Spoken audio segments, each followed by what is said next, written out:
I'm Chris P, and a couple years ago I decided to get together with some artist friends and record our conversations while we draw, maybe have a couple drinks or two. It's probably not funny, the audio quality's not so great, we broke the 180 rule and had to flip the master shot, but if you like listening to artists talk about drawing and shit that happened to them, then maybe this is for you. It's called The Tongue and Pencil.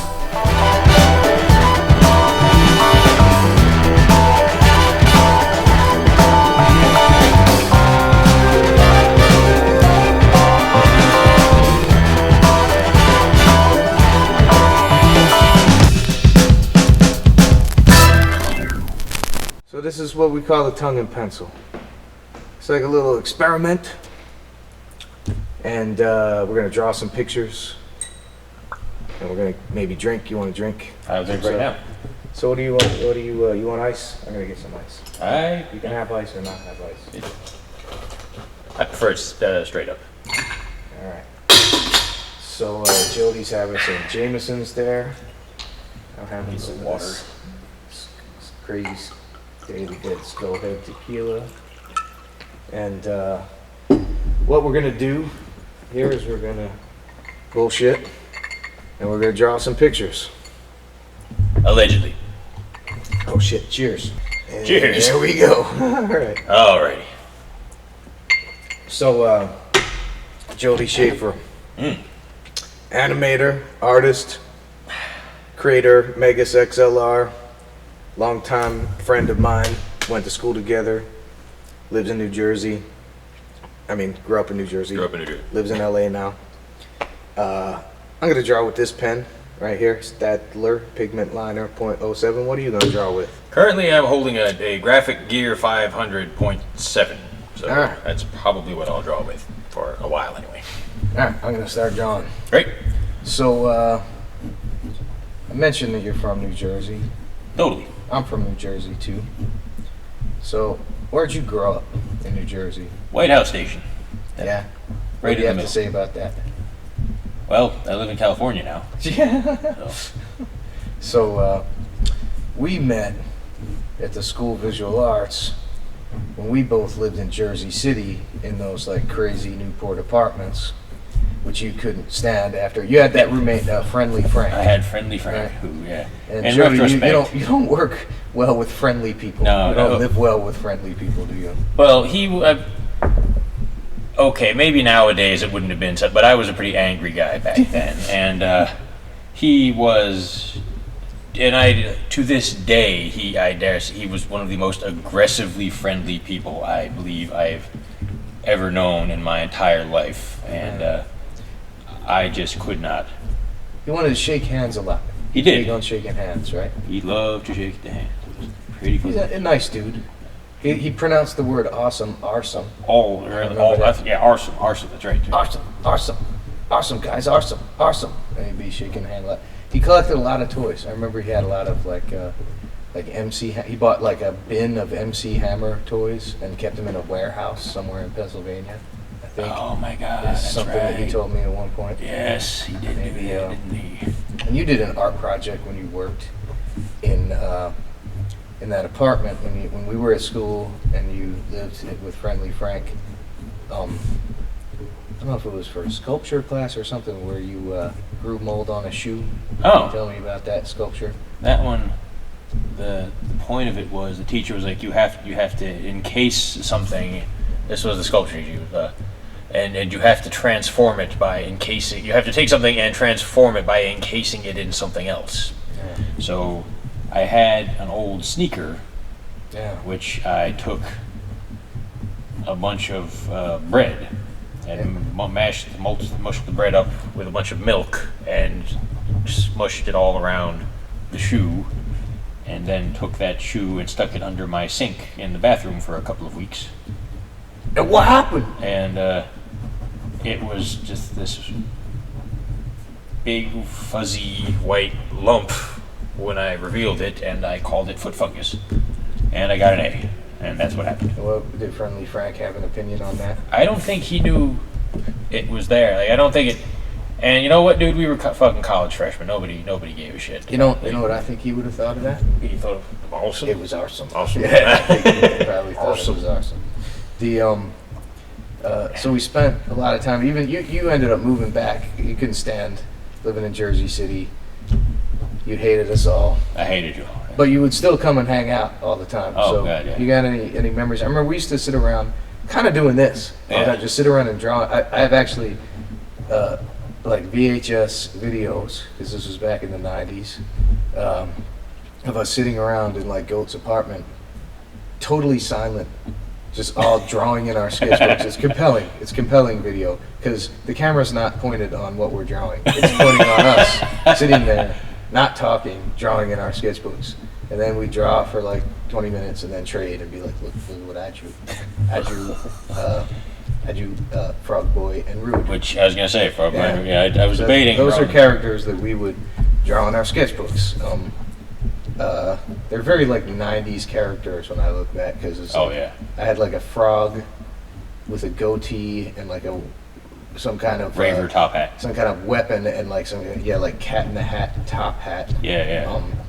And it was meant to be ironic, but in retrospect, it definitely feels like a very 90s type character. I'm gonna give a stab at drawing. A lot of anger Frog back in the Boy. '90s. We had a lot of this. Yeah. I could probably still draw Rude. But Yeah. Currently, Yeah. I'm not. Remember he had one of those little soul patches here and some kind of froggy eyes. We draw each other's characters, and mostly they drive around in a speedboat. A boat, no matter They the use the overland. ground Yep. as water, and essentially just be ultra violent. I think we were maybe influenced by like Milk and Cheese. Utterly like influenced by Evan Milk Dorkin. and Cheese, yes. We were huge fans of his. Still huge Yeah. fans. Yeah, he's a great guy. I follow him on the Twitter. Yeah. You know, I like him. Got him followed on the Twitter. I fucking hate Twitter. Yeah, me too. I kind of treat it as a job. You Yeah. kind of have to use Twitter these days. Yeah, that's one of the reasons I hate it. Yeah, It's exactly. So fucking Yeah. banal and so, but yet necessary. It's like it's unavoidable. It's like It's true. So, So, and so Twitter, you hate Twitter. yeah. Anything else? Jersey City stories? You got any? You want to talk about? far as you want to talk about Tony Cupo? No, as far as I recall, nothing else happened. Nothing else. happened. Literally nothing. I think yeah. that's probably Yeah, right. we met, we hung out, we drew Frog Boy and Rude, and then yada yada yada. Here we are. I think it's worth mentioning Goat, right? Who was a roommate of mine and a friend of both of ours. Not in any of our classes. Not a guy who, to my knowledge, attended many classes. Maybe he did. Maybe he didn't. Apparently, he went to our school, but he definitely lived in Jersey City with us. He totally graduated too. I Yeah, recall. and we forced him against his will to become a kind of like cartoon character against his will. And, we started that in school. I know I made some films with him as a cartoon character. And then in Downtown, he played himself into his own voice. In Megas, he played himself into his own voice. In Metalocalypse, James Hetfield from Metallica did his voice. And in Motor City, we couldn't call him Goat, although he had a poster that said Goat behind him at the bar he worked at, their little bar, which we also couldn't call a bar. And he was voiced by Brian Doyle Murray, brother of Bill Murray. Goat. What do you have to say about Goat? In Turbo, Yeah. Goat was voiced by Yeah. a small child. Yeah, I think A young I girl. think Goat might have been voiced by a sound effect. Yeah, and we got to call him Goat. Yeah. Yeah, it's true. And the Goat's in a lot of pitches that we do that never see the light of day. Never, not well. As well. That's because all our pitches never see the light of day. So, all right. So, you started off. You worked in a T-shirt shop, right? Oh yeah. Yeah. So what was that like? You learned how to silk screen. I remember you would make you made like Calvin of Calvin Hobbes with a big axe Oh, yeah. T-shirt. Because I had drawn it in high school. Like, I had taken a graphic arts class in high school, Yeah. and it kind of carried over into college, because I got a silkscreen job at there. And the reason I took the graphic arts class in high school was because it was at this neighboring school. It wasn't at my school. It wasn't at Hunterdon Central. It was at North Hunterdon, and it counted for several credits. So it basically took up half the day. Yeah. And North Hunterdon's attendance policy was a lot more lax than Hunterdon Central's attendance policy. So it was a way for you to fuck off. It was a way for me to legally fuck off using this. Provided I got my work done, they didn't care how many days you cut. So I would go in, do the assignments, get them right out of the way, and then I would have the rest of the semester to do whatever I wanted. Yeah. And that quickly turned into using that time to, and this is going to take a slightly sad, but using that time to hang out with my friend who was dying from lymphoma. So, and then after that, way to keep it hilarious, Jody. that was so, dude. Oh my! I guess you had to be there. Yeah. It was, but no, it was, so. And being a cynical high school, I also was able to parlay that into, like, so. So, then. Let's see. No and then. So let's see, what else about, I remember playing Star Control 2 a lot. Oh my God, yes. That was a thing that we would do. It's a retro video game. Did you like playing video? That's pretty much the only one you like to play, right? It's the only one I remember. Still the only one you play. Yeah. I play a little Warcraft. I have my DS. I play stuff occasionally on that, but for the most part, like, a lot of games, I'm just not into the current iteration of video game. You know what I mean? Like, sure. I mean, I'd love to play video games all the time, but I got too many in the shrink wrap. I can't fucking play them. Like a lot of the one, I don't play first person shooters. Like, for me, they really did peak. With that pixely late '90s look. I liked fighting games when they were still pixely cartoons. And there's still some of that, but now it's way too competitive for me. I can't compete with these guys. Yeah. So. Oh, you try to play against those guys? Yeah, and it's just, you can't win. They don't. You can't. It's true. So, we went to the school of visual arts, drew a bunch of pictures. We met some guys like George Christic, who was a collaborator of ours in the future, like Goat, like Anthony Leoy, who we work with now over here at the studio.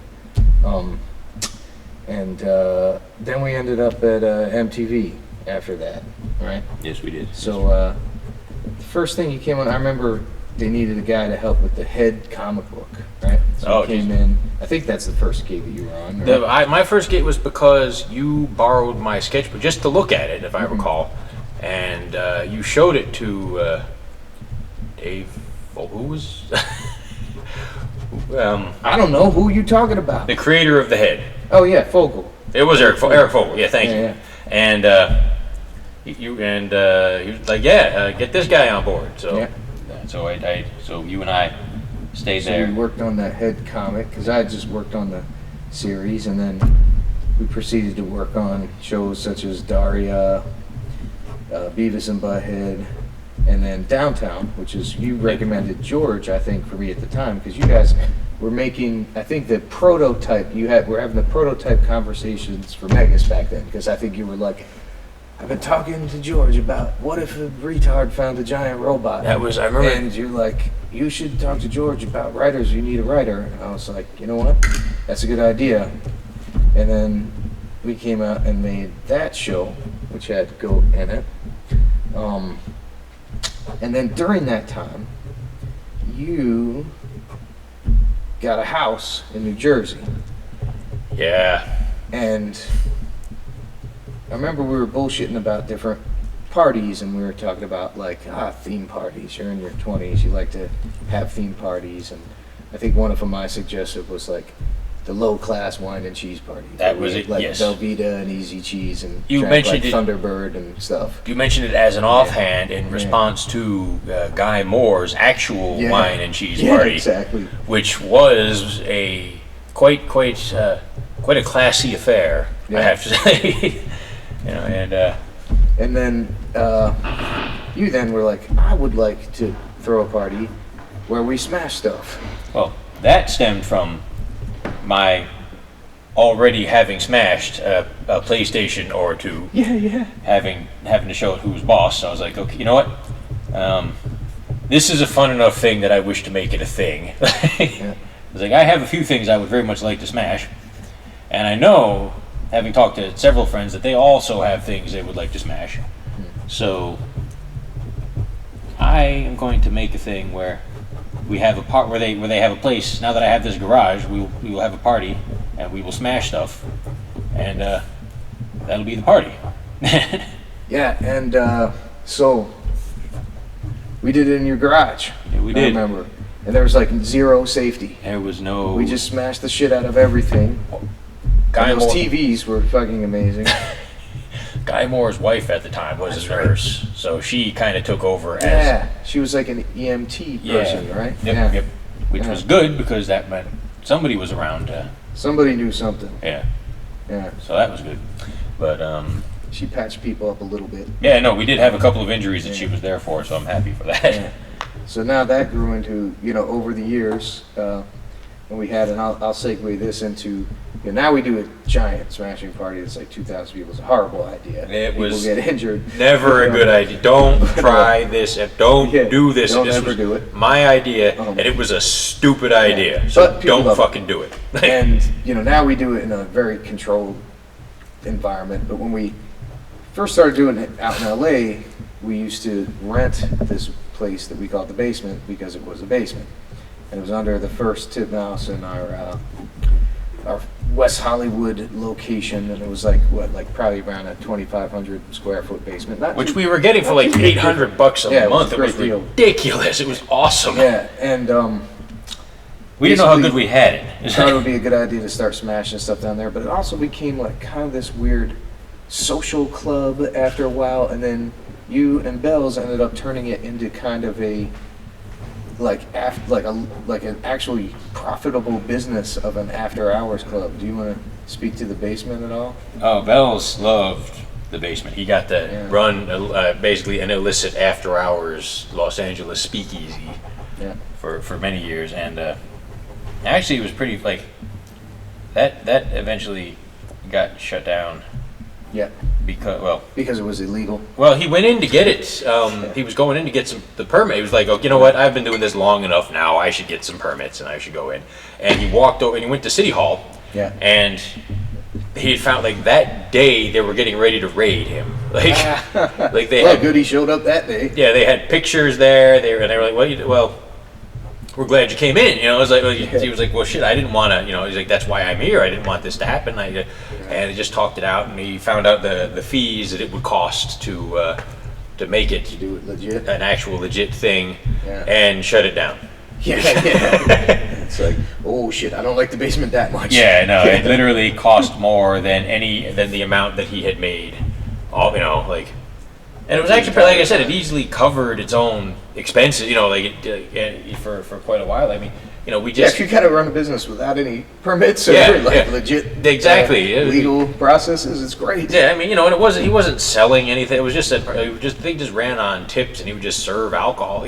But he did card people. But that was. If you wanted to make money, you shouldn't have Kieran bartend because he would give me about like 19 drinks for free. Well, and I didn't pay anything to get it. Well, the drinks were. Like that's true. They were all free. They were all free. You have and also he fucking Chris, you could have all the booze you want. Yeah. That was never going to be like. But that guy Kieran, he was like, he wanted me to be drunk so badly. Dude, you're a fun drunk. He loved it. So He's not a fun drunk. That's the basement. So that was largely in the era when we were working on Megas. Do you have any good stories from the Megas era? You know I don't. No. All right. No good stories. I could talk about like maybe some of the initial. We were out here from New York. This show. I had a relationship with Linda Semensky, who was there, as did Jody, from being her students at SVA, and she was like, pitch me a show. And I was too busy. I didn't have my shit together. But I was like, Jody and George, they're working on this thing. And you guys kind of cornered her at Comic-Con. And she was like, I like it. And she was like, hey, man, if you'll direct it, let's make this thing. And we got into Cartoon Network and started making the TV show. That's the short version of the story. That's the whole story. And I remember, they wanted to throw a bunch of people from the other Cartoon Network shows on there. And I was like, well, this show's got a different style. There's people I like to work with. And we're kind of not liked initially by the artists of Cartoon Network because we didn't kind of play ball with. Because we had to check to see if they were going to be able to draw the incredibly demanding detail. Gotten on board. But then what we ended up doing was bringing our own guys in, luring them out from the East Coast, and other weird places. And Antonio Canobio, who ended up being a super rock star there. And it was so difficult luring him out. Yeah. Literally the first phone call, we were like, hey, Antonio, do you think you want to, we were expecting, I remember this really, we were expecting a lengthy process of coaxing and like kind of leading us, like making different offers and stuff. And basically the first call was like, Antonio, would you like to come out to Los Angeles and work for us on Megas? And he's like, oh yeah, sure, I'll be right out. Yeah. I am leaving tomorrow. He's like, he had just gotten divorced, and he's like, yes, I'm absolutely ready for a change. We're like, oh. Yeah. Well, that was serendipity. That was easy. Yeah. So we brought Antonio in, we brought Kelsey Mann in, we brought Serapio Coleman, all these guys that ended up being the leads on all their other shows. And at first, people were angry, and then they were kind of like, oh, I see. You brought a bunch of new, super talented artists into the studio, and then Linda later admitted to me that it was her design for us to shake up that studio because she felt it was kind of developing a house style and yada, yada, yada. I think that happens every couple years over there. And that's why she left halfway into our and that's why. Yeah. I always love, my and Linda's relationship. This is one of my, because she was our teacher in high school, or in college, at SVA. And after we graduated, I was like, hey, Linda, we were working at MTV, and this was our reopening relationship. I was like, do you remember me, Jody Schaeffer? I was like, oh, Jody, yes, of course. How could I forget you? You were the one that always fell asleep in my class. Yeah, you slept through every class. But you slept... I was like... You know what? I slept through every class. You slept through every class, so it had nothing to do with her. And in my defense, I was like, I was working, and it didn't occur to me, I was working full-time to pay for my college and commuting from New Jersey because, again, I didn't want to live with Friendly Frank. So I was averaging like 3 hours of sleep a night, and then I'd get there, and I would just pass out. And I was like, well, Linda, if it makes you feel any better, I felt bad doing it. I didn't want to. So that's how you get a TV show, kids. So there you go, kids. Fall asleep in class during college, and you'll. So speaking of college, did you learn anything there? Do you know how to draw? What's your approach to drawing? I met you. Yeah. All right. There we go. I'll tell you That's something to be said about college. I gotta say, in a general thing, I always tell people like, all right, college. I taught at SVA for a second, for one semester before I moved out here.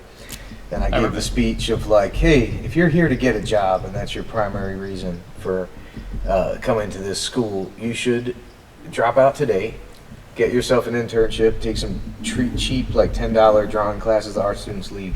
You're going to get a job way faster and you're going to save yourself like $100,000. I remember when you were doing that interning, you were doing auto guard. Yeah, exactly. And I remember, that's something, I remember watching you doing auto guard and thinking to myself, I will never work in this industry despite all. And then I fucking force you. Well, I'm so happy. I was like, I will never have that in. I have to work to support going to school, and then once I'm out of school, I'm going to have to find a job to pay for my school. I'm never going to get the opportunity to intern to do that. And then it didn't even occur to me that I'm also meeting people who are going to have that in, who are going to be able to help hold the door for me. So in that sense, there you go.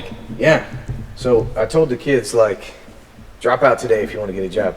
But if you want to develop your own art style and, have time to work on your own films and be around like-minded people, which is the part that I was referring to. You said, this is the place because you'll meet friends that you'll probably have for a long time that you can't find other places, because where are you going to find other animation weirdos?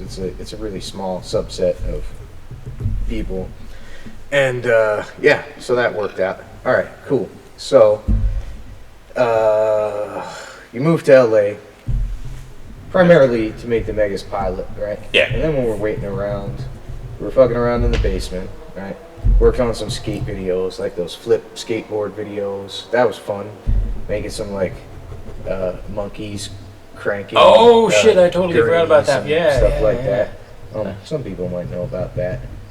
Guys I who remember ride that. around on skateboards. They had some footage. Skateboard guys probably know something about those old flips. Sorry was a series of videos we worked on. Somebody maimed themselves skating, and they didn't get the footage. Yeah, so we did an animated version of the guy maiming himself. And you had Dave Van Voort do it, and it was so beautiful. I was like, well, Yeah, Vandy. yeah. He could have animated it more realistically than reality if Yeah. he wanted to. I promise you, his footage looked better than if you had actually seen it, because it was just more interesting. Right on. So, one thing I didn't necessarily check with Julian is if we did a timer for 30 minutes. Is it 30 minutes? No, it's not yet. Okay. Very Cool. So we're probably only like 25 minutes in. Great. Pretty good. So,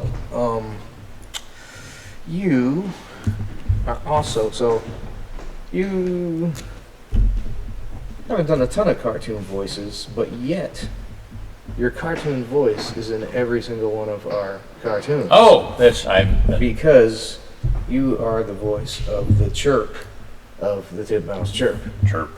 There you go. So there you go. I love Say the it again. Chirp. That's exactly what it sounds like. So, yeah, I remember we did the logo. We had the first one we put that on was the first season of Metalocalypse. We did a card at the tail of it. And I was about to record it myself, and I was like, you know what? I think Jody, it would be funny. Jody has that, like, very articulate, deep radio kind of, voice. Maybe Jody would be down. So there you go. Immortalized as a tiny, cute cartoon bird. I love it. Yeah, but then you did a 5-second day, which where you made the bird curse and get angry at the end of the show and tell everybody to leave because the show was over. And then you did it with your voice because you are the voice of the bird. And then I made a 5-second day Yeah, with a bunch of dancing penises. yeah.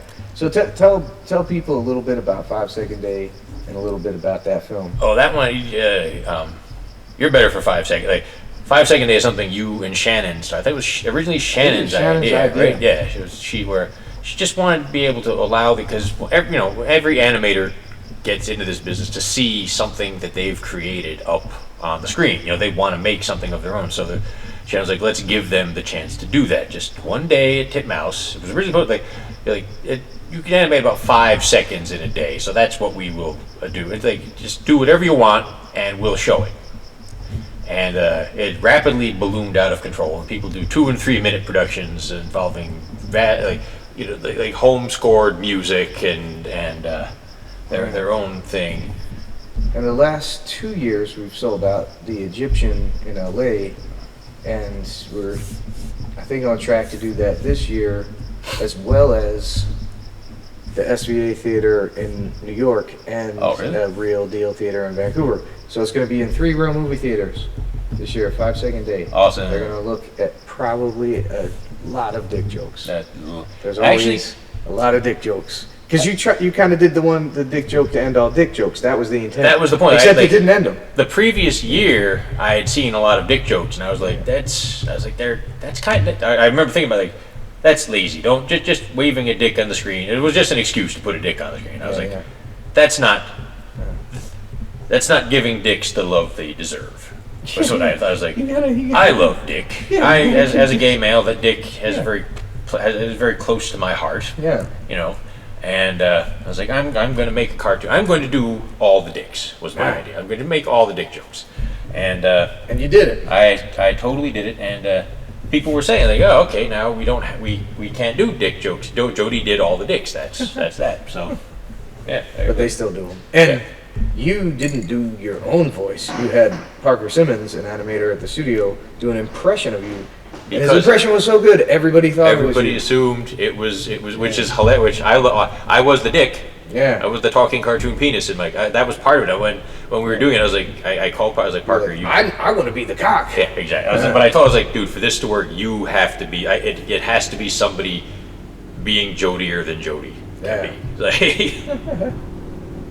and I'm the cartoon penis. Yeah, So, that worked out well. yeah. So, speaking of we've been drawing pictures, and speaking of drawing dicks, one of my favorite stories of you and sketchbooks and dicks is your story of Edward Artinian not understanding your sketchbook drawings. Yeah. I don't know if you want to tell that story. It's always better when you, like, I enjoy hearing you tell it. All right. It's So we're gonna switch. We'll start that one up on the next one. All right, let's switch up. So we switch seats? No, we switch drawings. We stay seated because we have the camera set up, man. You have me yours. One So, second. I'm gonna pour myself more booze. I've been casually drinking. Like, I gotta be honest, I haven't drawn as much, but just because I've been drinking. Hey, that works too. I'm like, there's alcohol here. Why am I drawing? And this is the fun part, right? Because we can't see what the other guy's drawing. Oh, look until at what- right now, and then you don't know. JJ Villard's legacy lives on. Oh yeah, he That's- drew on the table. I see you drew rude there. Nice. Pretty You good. said I frog, drew a I was frog like, boy on there. That's awesome. Oh, and now you drew we're gonna goat have- and some Megas. Yeah, I started. We're gonna see what's doing here. This is awesome. So, all right. So I'm gonna start talking about. Well, maybe I'll switch to a pencil now. I think that's a good idea. No, I'll swap. It's tongue and pencil, motherfucker. It's true. You did. I even have pencils that say the tongue and pencil on it. Yeah. Did you see those? I did, but I saw there's no. The tongue and pencil. Oh my Probably God. can't see it with the camera there. But anyway, it says the tongue and pencil on it. I'm gonna sharpen one of those. Oh, there's the sharp. Oh, crazy. I'm gonna see if these tongue and pencil. Let's see if these tongue and pencil pencils are any good or if they're pieces of shit. I feel So like far, I should so switch good. over to a pen now. 'Cause- Yeah. So anyway, Edward Artinian, another talented artist and animator who we work with here at Titmouse, and we worked with back at MTV on Beavis and Butthead and other such productions. Back then everybody carried sketchbooks around and drew in sketchbooks all the time. Edward Artinian likes to draw like sexy anime ladies, Cat girls. cat girls, all sorts of like. He draws a popular Animated character on the Deviant Arts Yeah. called Zixa of Xylem, Yeah, Xixa, exactly. and she's an alien, sexy girl. Go figure. Yeah. As one would expect. Yeah, so he draws sexy girls all the time. All the time. And he's looking at Jody's sketchbook and he's like, Jody, I don't see a lot of sexy girls in this sketchbook. And Jody's like, well, that's not really my style. I don't, I prefer the company of men or something Yeah, along yeah. those lines. And it Well, he's was like, you draw a lot of dudes. How can I help Yeah. you draw women? It's Yeah. like, no, I prefer drawing a guy. I like that. Yeah. And that's exactly. I said I prefer the company. Of Yeah, yeah. And then he's like, oh, well, it's not hard. Like, I could really, you draw really well. Like, I give you some pointers on drawing sexy girls, and then you use some more metaphors and things. And, he still didn't get it. And apparently this conversation went on for probably, I'm thinking about 7 or 8 hours. It's where- exactly. Yeah, Exactly. Edward just didn't get it until eventually you had It was to. an entire work day. Yeah, You just yeah. stood there. Where eventually, I think you used up every kind of euphemism or code catchphrase, anything, and you left subtlety, at the door, way early in the conversation, until you essentially had to start screaming at him that you like dudes and you like to suck dicks and you don't like women, It's true. and you don't like women. I don't. Yeah, or sexual or other terms. No, only kidding. Yeah. Yeah, I think that's probably the worst version of that story I've ever told. But Yeah. anyway, they got pictures to look I'm up. gay. I like dudes. All right. Oh, and he jumped back, and it was so hard for him. Yeah, I don't think it was then he that. understood. Yeah. I think when you're younger, and even then, that was the '90s. I think people, society's come a long way in the last 15 years or I've so. come a long way in the last 15 And years. it's like, you didn't really think about when you're a teenager or an early 20s guy, you just automatically assumed that your friends weren't gay. Yeah. And I gotta say, I had no idea. And when you came out to me, I was like, did a mental replay in my mind of like, what? Like, I know I've said horribly offensive things to him. What did I say? And I went through and I was like, I think he knows that all that stuff was in jest. Yeah. So, but if he doesn't, if he doesn't, we're all in trouble. Yeah, exactly. He's coming in with a pipe. Yeah. So then I came in with a pipe Yeah. and killed everybody. And Exactly. The end. We're ghosts. This is all the fever dreams of a person dying of a severe concussion in the late 90s from an angry homosexual savage beating. Exactly. So, Jameson's. this weird thing, right? I came up here today to set up for this, and JJ, whose desk is over there, was like, Chris, I got this calendar that they wanted me to give you from Adult Swim. and I got it, and it's called the Gay Babies Calendar. Oh, And Jesus it's all Christ. pictures of gay babies. I think it's pretty good, actually, I gotta say. Anyway, Wow. those are gay babies. Those are... I don't know what else to say about that other than it's a calendar of gay babies. Yep. Yep. Are you confirming? Is that what the Yeah. yeps are? Yep. I don't know what to say about that. Yeah. There you go. It's a gay baby calendar right there.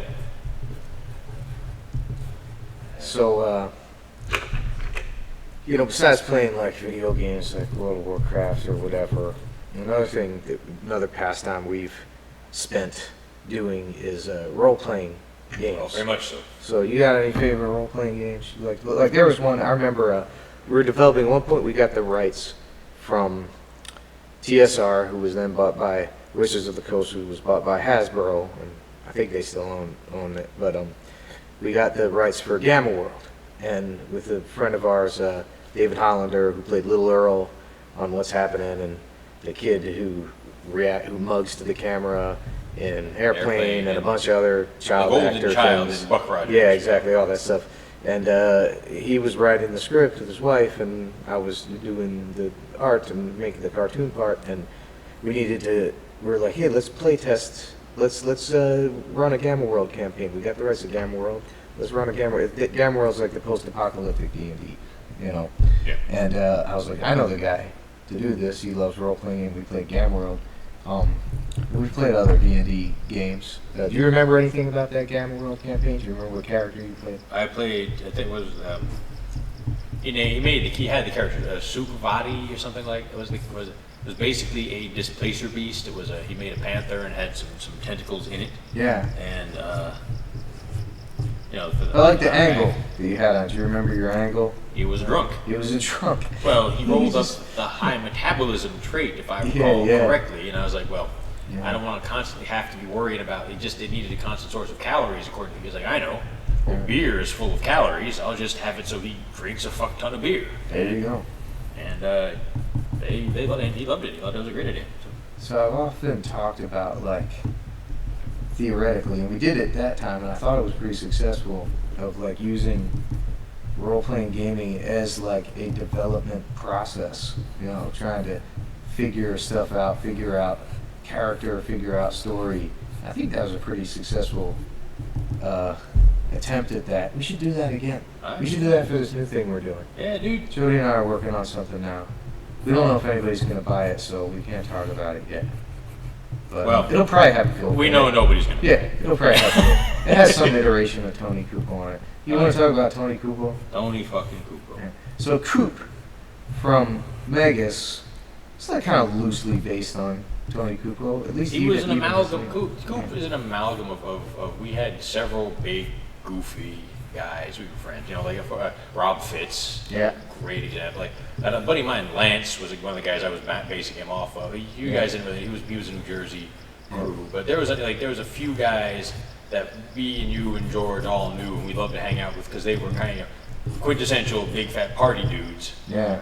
And There's a lot of guys like that in New Jersey. there's so many guys like that in New Jersey. I think like Vegas was kind of like kind of simultaneously shit on and was like kind of a love sonnet to New Jersey. It was kind of like revered New Jersey and shit on it at the same time. Yeah, it's scummy, but we fucking love it, and it's our scummy. Yeah, it brings it together. It's got something to it that you had to be there to enjoy. The part that blows my mind is we didn't realize how regional pork roll was. Yeah. Until we were like, that's how New Jersey we are. Taylor ham, it's a thing. And most of you don't know what that is, but it's a New Jersey specific thing. My dad worked in the Taylor pork roll factory, so I knew. Men's meat. And we... Men's meat, motherfucker! Men's meat. There you go. Part of his salary. And, and Jesus Christ, we didn't even realize, like, we're making the story about New Jersey, and we didn't realize, we didn't even include it. And then when we had to do some research, we did cheesesteaks because it didn't even occur to us. Yeah, it's true. Yeah, so. We do a cheesesteak eating contest? We did. Is that what we did? Well, I mean, because more people are aware of cheese. I remember. Yeah, that's true. More people know about cheesesteaks. Well, cheesesteak was specifically, remember that when we were in Atlanta, starting Megas up, I can't remember why, but we were with, we were just going to the Cartoon Network offices, and it was Jay Bastian, and it was a group of us. That'll lead into a recent story that you accompanied me in. So tell that story about Dave and Buster's. Dave and Buster's, yeah. And there was like 8 of us around the table. And the waitress came with our cheesesteaks, and Jay is sitting next to me. And she starts serving. She hands Jay his cheesesteak, and she works her way around. I'm the last one. Jay Bastian was our executive. He was our executive. Our Cartoon Network along with Linda, and then our executive after Linda. Yeah.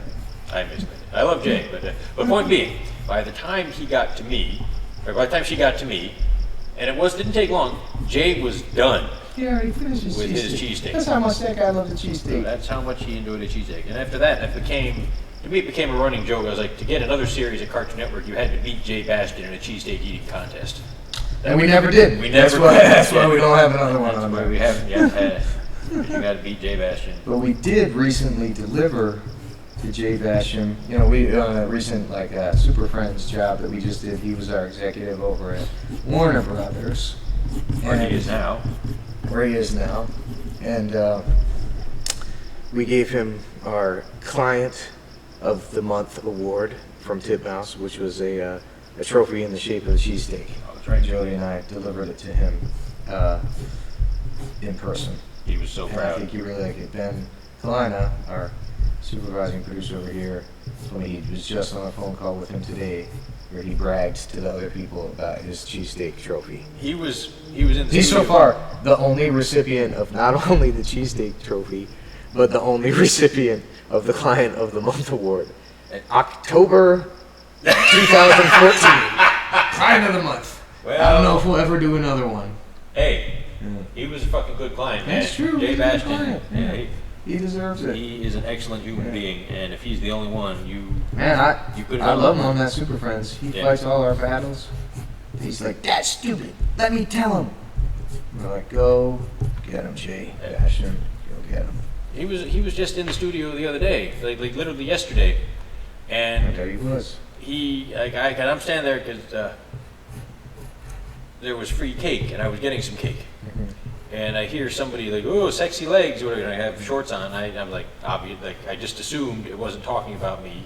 Yeah. Then I forgot that my legs are, of course, incredibly sexy. Yeah. And I looked over, and of course, it's Jay Bastian standing there. And I just, when he was saying it, I was like, "Oh, that voice is awfully familiar to me." But obviously, they're not calling me because my legs aren't sexy. And no, and it was fucking Jay. So there you go. And then what happened, Jody? Then I killed everyone. Yeah.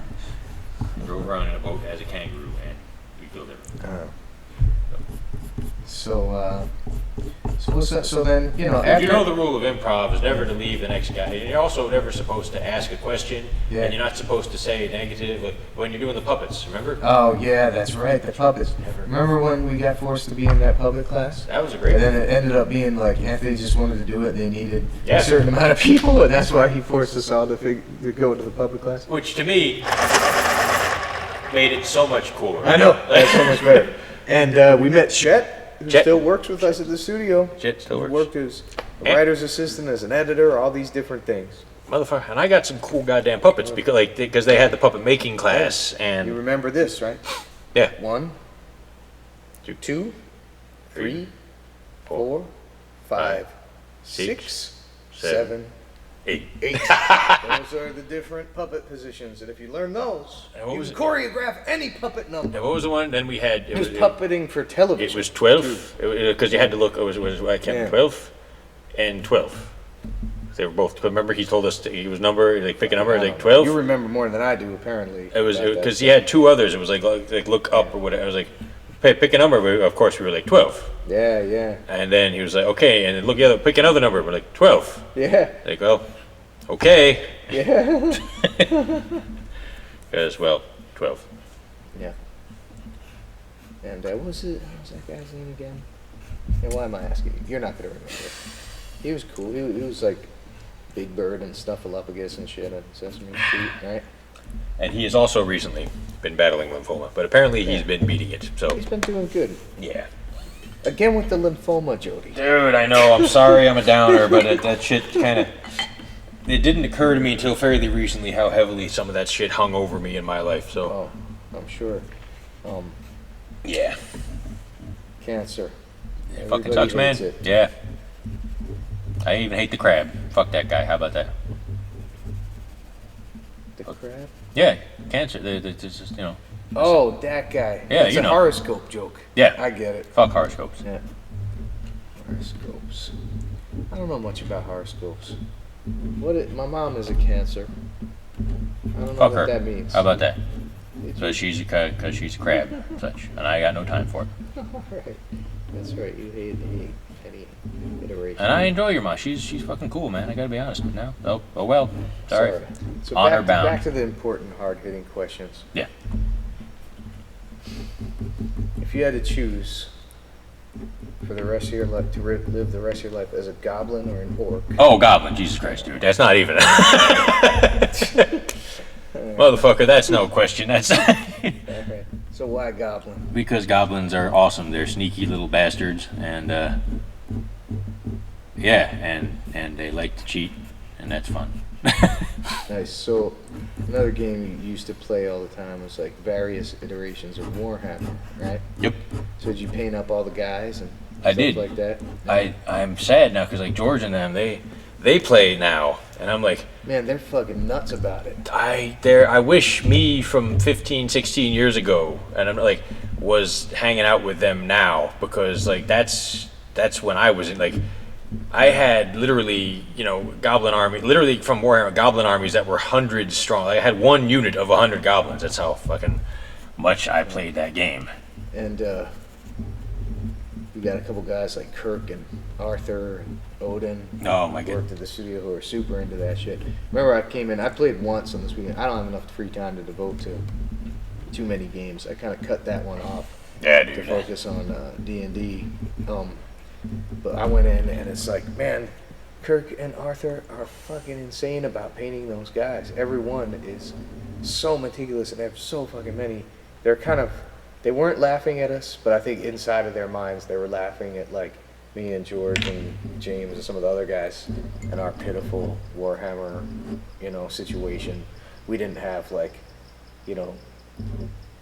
multiple hordes of beautifully painted. Like George sends his to like India. Yeah, or George something to George get gets, painted. dude, George isn't gonna paint his own miniatures, dude. Everybody fucking. Yeah, it's a good thing he's not painting his Yeah. own miniatures, I'm sure. I'll tell you what, man. Like that's part of the charm when you see somebody care about their army enough that they do it themselves. Like, On that tip, there's another game we used to play called Brewhouse Bash, Yeah?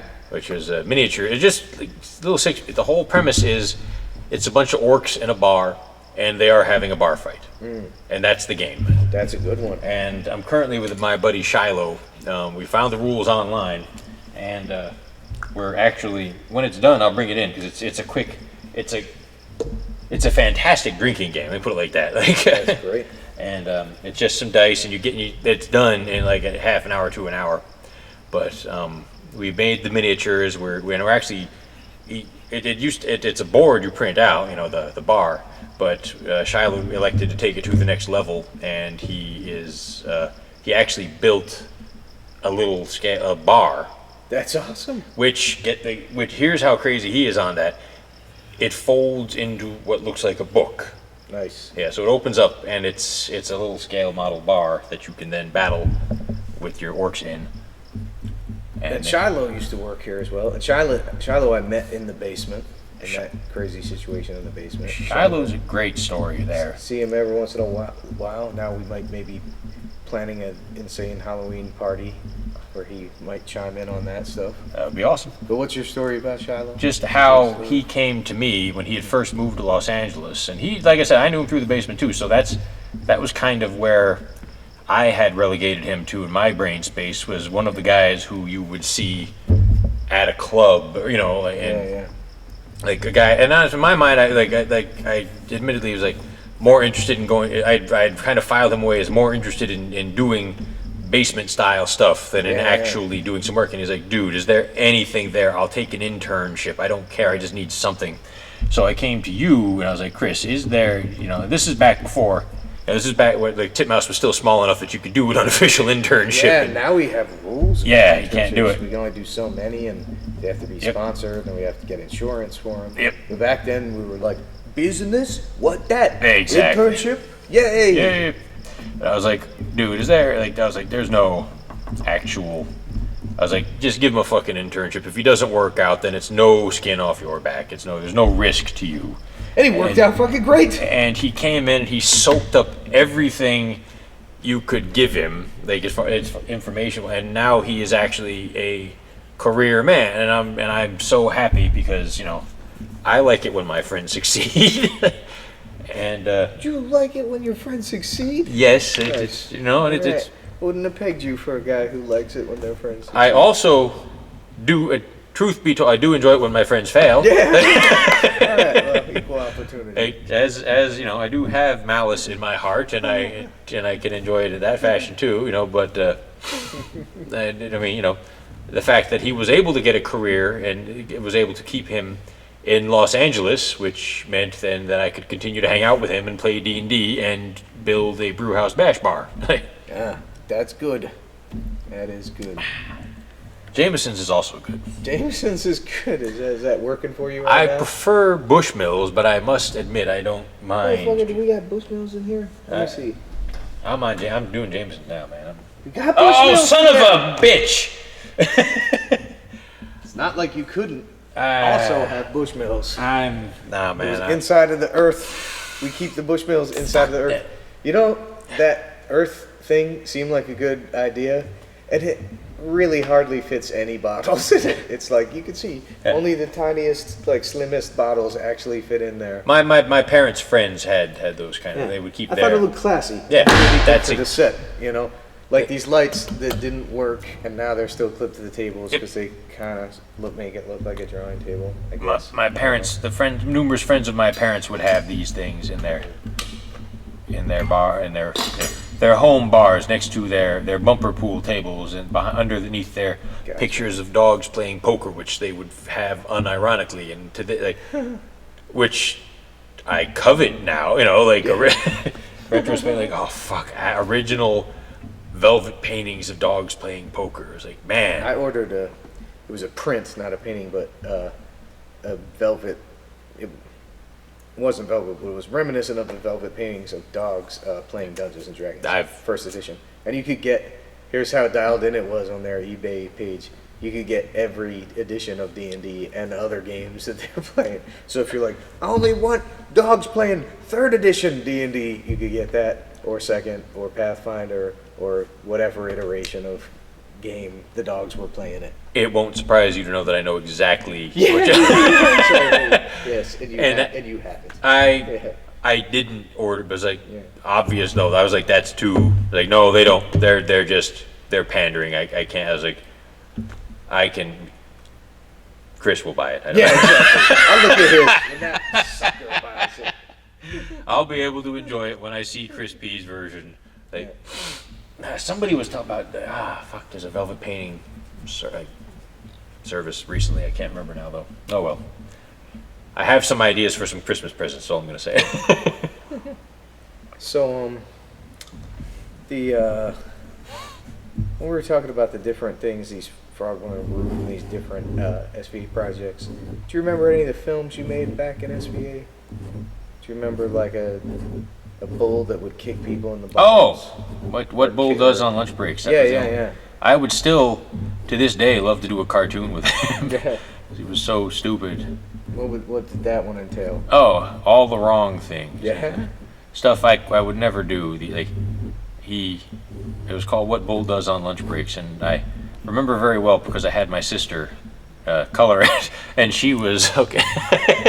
Yeah, wasn't she like 6 or 7 years old? She's 7 years younger than me, so yeah, okay. When we were in school, it was sophomore year, right? Okay, Yeah. so she was 50? 92, yeah, exactly.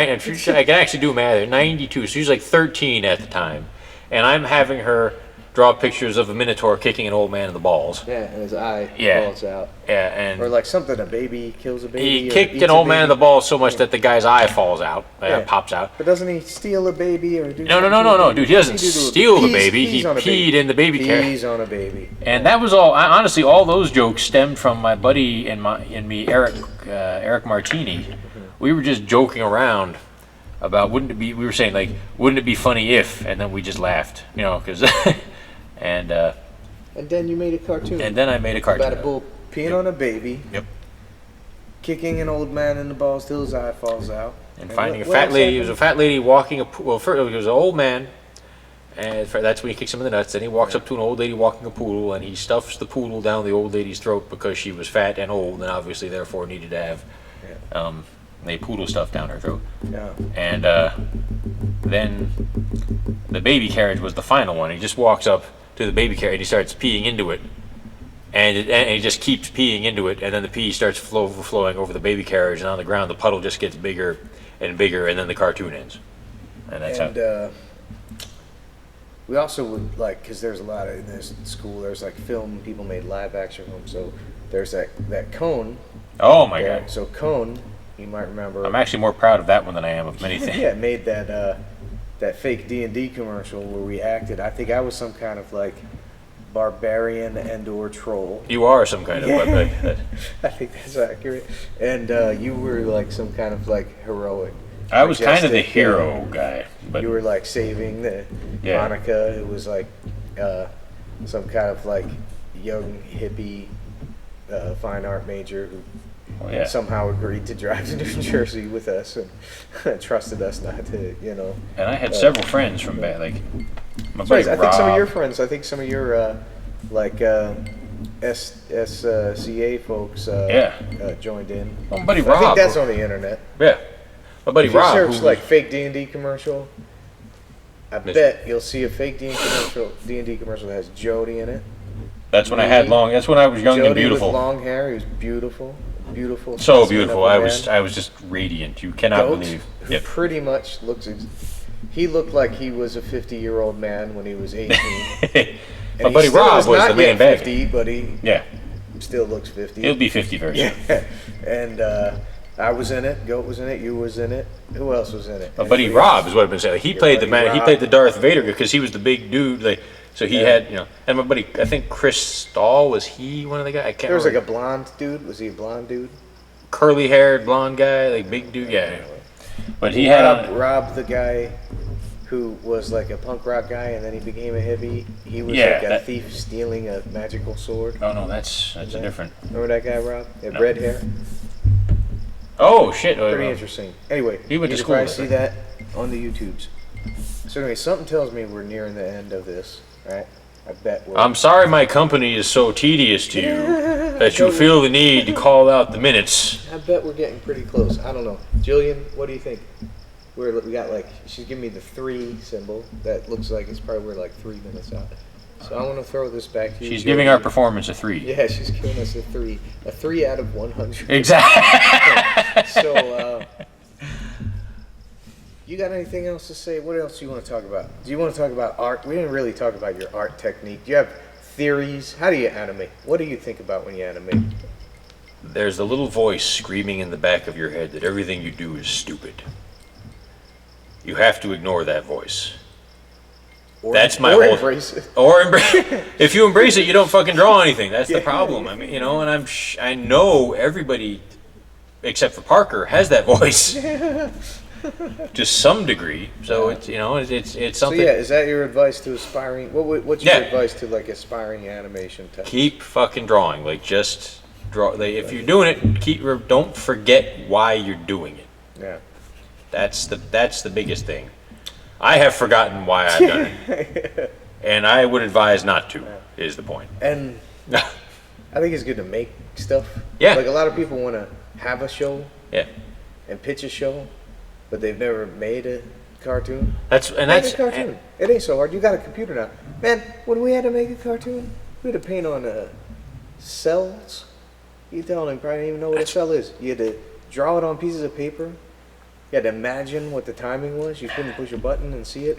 Man, timing on kids these days is so much better. Remember student films YouTube when exists, we were motherfucker. kids? It's so much like Timing, every student film was like a marathon of tedium. Now, they're all nice and snappy. it's so You much can get easier. nice and snappy these days, real easy. You got computers. Make those cartoons, kids. Yeah, no, it's absolutely true. It's like so much Remember, easier. Jody, you were like on the forefront of digital ink and paint, and you were like, my student film is going to be made by digital ink and paint. And it was some fucking retarded process, though. What was it? It had to You were draw. like, It had to draw on we're paper. coloring it in Microsoft Excel or something. that was what it. was it? It was something that wasn't designed at all for that. But I didn't see the reason I did it, and you'll appreciate. And you will sit now as a production guy. You'll appreciate this. I couldn't afford the paper or the cells to make something like that. So I could afford the paper to animate it. So I did the animation. So I drew out the animation on paper, penciled it, and then scanned it in and just colored it in Excel, and used that, and I was able to import those files into, I can't even remember the program. It's just And it somehow made a cartoon made movie a move. very digital cartoon, but it One of the first digital cartoons of the 90s. Exactly, and it sucked, but it was my senior thesis. It wasn't as good as what Bull does on lunch breaks, which was just more fun. All right. So I kind of fucked up our parting words.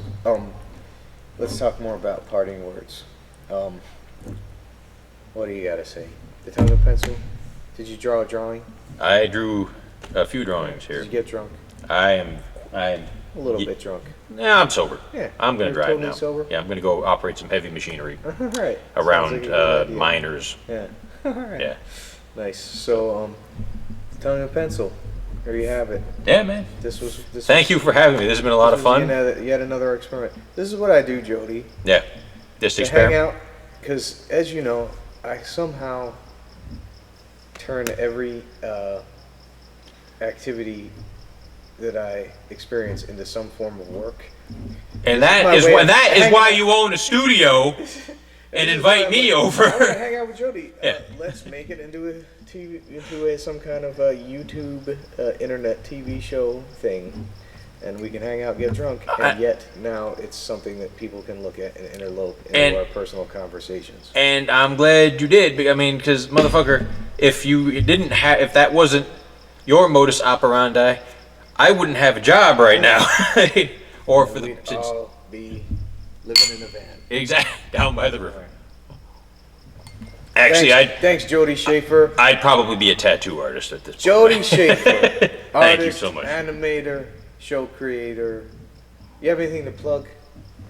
No. All right. There you have it, the tongue and pencil. Thanks, everybody. I'm just happy to hang out. We did it. Yeah. We did it. Chirp.